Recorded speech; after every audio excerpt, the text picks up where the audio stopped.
ಪ್ರಧಾನಿ ಮೋದಿ ಭೇಟಿಯಾದ ಡಿಕೆಶಿ. ಕರ್ನಾಟಕಕ್ಕಾಗಿ 18 ಪ್ರಮುಖ ಬೇಡಿಕೆಗಳು. ಅಭಿವೃದ್ಧಿಗಾಗಿ ಕೇಂದ್ರಕ್ಕೆ ಡಿಕೆಶಿ ಮನವಿ. ಮುಖ್ಯಮಂತ್ರಿಯಾಗಿ ಅಧಿಕಾರ ವಹಿಸಿಕೊಂಡ ಬಳಿಕ ಮೊದಲ ಬಾರಿಗೆ ಪ್ರಧಾನಿ ನರೇಂದ್ರ ಮೋದಿ ಅವರನ್ನ ಭೇಟಿಯಾದ ಡಿಕೆ ಶಿವಕುಮಾರ್ ರಾಜ್ಯದ ಅಭಿವೃದ್ಧಿಗೆ ಸಂಬಂಧಿಸಿದ ಪ್ರಮುಖ ವಿಷಯಗಳ ಕುರಿತು ಚರ್ಚೆ ನಡೆಸಿದ್ದಾರೆ.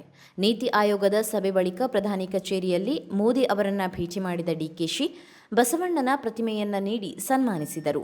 ಈ ವೇಳೆ ಕರ್ನಾಟಕದ ಪರವಾಗಿ 18 ಪ್ರಮುಖ ಬೇಡಿಕೆಗಳನ್ನು ಮಂಡಿಸಿ ಶೀಘ್ರ ಅನುಮೋದನೆ ಹಾಗೂ ಅಗತ್ಯ ನೆರವು ನೀಡುವಂತೆ ಮನವಿ ಮಾಡಿದರು. ಪ್ರಧಾನಿಗೆ ಡಿಕೆಶಿ ಸಲ್ಲಿಸಿದ 18 ಬೇಡಿಕೆಗಳು. ಮೇಕೆದಾಟು ಯೋಜನೆಗೆ ಶೀಘ್ರವಾಗಿ ಅನುಮತಿ ದೊರೆಯುವಂತೆ ನೋಡಿಕೊಳ್ಳಬೇಕು. ಕೃಷ್ಣಾ ಜಲ ವಿವಾದ ನ್ಯಾಯಾಧೀಕರಣ ತೀರ್ಪು ಪ್ರಕಟವಾಗಿ ದಶಕಕ್ಕೂ ಅಧಿಕ ಸಮಯ ಕಳೆದಿದ್ದರೂ ಗೆಜೆಟ್ ಅಧಿಸೂಚನೆ ಹೊರಡಿಸಿಲ್ಲ, ಅದನ್ನು ಪ್ರಕಟಿಸಬೇಕು. ಭದ್ರಾ ಮೇಲ್ದಂಡೆ ಯೋಜನೆಗೆ 2023-24 ಕೇಂದ್ರ ಬಜೆಟ್ನಲ್ಲಿ 5,300 ಕೋಟಿ ರೂಪಾಯಿ ನೆರವು ಘೋಷಿಸಲಾಗಿತ್ತು, ಅದನ್ನು ಬಿಡುಗಡೆ ಮಾಡಬೇಕು.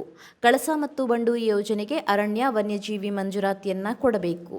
ಸೋಂತಿ ಏತ ನೀರಾವರಿ, ಯುಕೆಪಿ ಇಂಡಿ ಶಾಖಾ ಕಾಲುವೆ, ಮಲಪ್ರಭಾ ಕಾಲುವೆ, ಘಟಪ್ರಭಾ ಬಲದಂಡೆ ಕಾಲುವೆ ಸೇರಿ ರಾಜ್ಯದ 11,122 ಕೋಟಿ ರೂಪಾಯಿ ವೆಚ್ಚದ ನೀರಾವರಿ ಯೋಜನೆಗಳಿಗೆ ನೆರವು ಕೊಡಬೇಕು. ನದಿಗಳ ಜೋಡಣೆ ಕಾರ್ಯಕ್ರಮದಡಿ ಗೋದಾವರಿ, ಕಾವೇರಿ ಮತ್ತು ಬೆಟ್ಟಿ ವರದಾ ಲಿಂಕ್ ಯೋಜನೆ ಅಡಿಯಲ್ಲಿ ರಾಜ್ಯಕ್ಕೆ ಕನಿಷ್ಠ 40-45 ಟಿಎಂಸಿ ನ್ಯಾಯಸಮ್ಮತ ಹಂಚಿಕೆ ಮಾಡಬೇಕು. ಕರ್ನಾಟಕಕ್ಕೆ 2025-26 ಆರ್ಥಿಕ ವರ್ಷಕ್ಕೆ ಸಂಬಂಧಿಸಿದ 2,860 ಕೋಟಿ ಗ್ರಾಮ ಪಂಚಾಯಿತಿ ಅನುದಾನ ಇನ್ನೂ ಬಾಕಿ ಇದ್ದು ಸಕಾಲದಲ್ಲಿ ಬಿಡುಗಡೆ ಮಾಡಬೇಕು.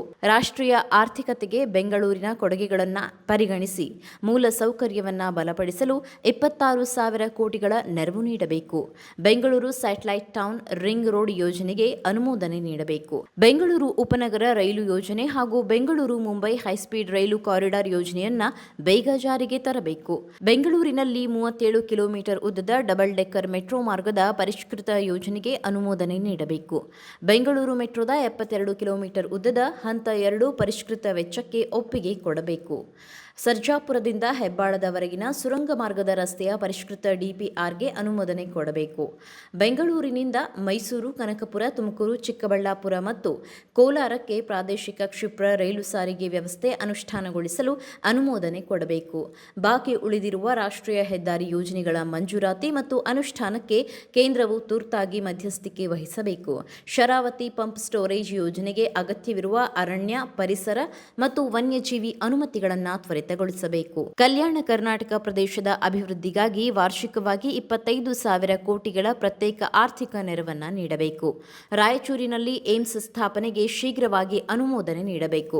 ಇದರ ಜೊತೆಗೆ ಬೆಂಗಳೂರಿನ ಮೂಲಸೌಕರ್ಯ ಅಭಿವೃದ್ಧಿಗೆ 26,000 ಕೋಟಿ ರೂಪಾಯಿ ನೆರವು, ಸ್ಯಾಟಲೈಟ್ ಟೌನ್ ರಿಂಗ್ ರೋಡ್, ಉಪನಗರ ರೈಲು, ಮೆಟ್ರೋ ಮತ್ತು ಹೈಸ್ಪೀಡ್ ರೈಲು ಯೋಜನೆಗಳಿಗೆ ಅನುಮೋದನೆ ನೀಡುವಂತೆ ಕೋರಿದರು. ರಾಯಚೂರಿನಲ್ಲಿ ಏಮ್ಸ್ ಸ್ಥಾಪನೆ, ಕಲ್ಯಾಣ ಕರ್ನಾಟಕಕ್ಕೆ ವಿಶೇಷ ಅನುದಾನ ಹಾಗೂ ರಾಷ್ಟ್ರೀಯ ಹೆದ್ದಾರಿ ಯೋಜನೆಗಳ ತ್ವರಿತ ಅನುಷ್ಠಾನಕ್ಕೂ ಮನವಿ ಸಲ್ಲಿಸಿದರು. ಭೇಟಿ ಬಳಿಕ ಮಾತನಾಡಿದ ಡಿಕೆ ಶಿವಕುಮಾರ್, ಕರ್ನಾಟಕದ ಅಭಿವೃದ್ಧಿಗಾಗಿ ಕೇಂದ್ರ ಸರ್ಕಾರದೊಂದಿಗೆ ನಿಕಟವಾಗಿ ಕೆಲಸ ಮಾಡಲು ಎದುರು ನೋಡುತ್ತಿದ್ದೇನೆ ಎಂದು ಹೇಳಿದರು. ರಾಜ್ಯದ ಅಭಿವೃದ್ಧಿಗೆ ಸಂಬಂಧಿಸಿದ 18 ಪ್ರಮುಖ ಬೇಡಿಕೆಗಳ ಮೂಲಕ ಹೆಚ್ಚಿನ ನೆರವು ಮತ್ತು ಅನುಮೋದನೆ ಪಡೆಯಲು ಡಿಕೆಶಿ ಪ್ರಯತ್ನ ಆರಂಭಿಸಿದ್ದಾರೆ.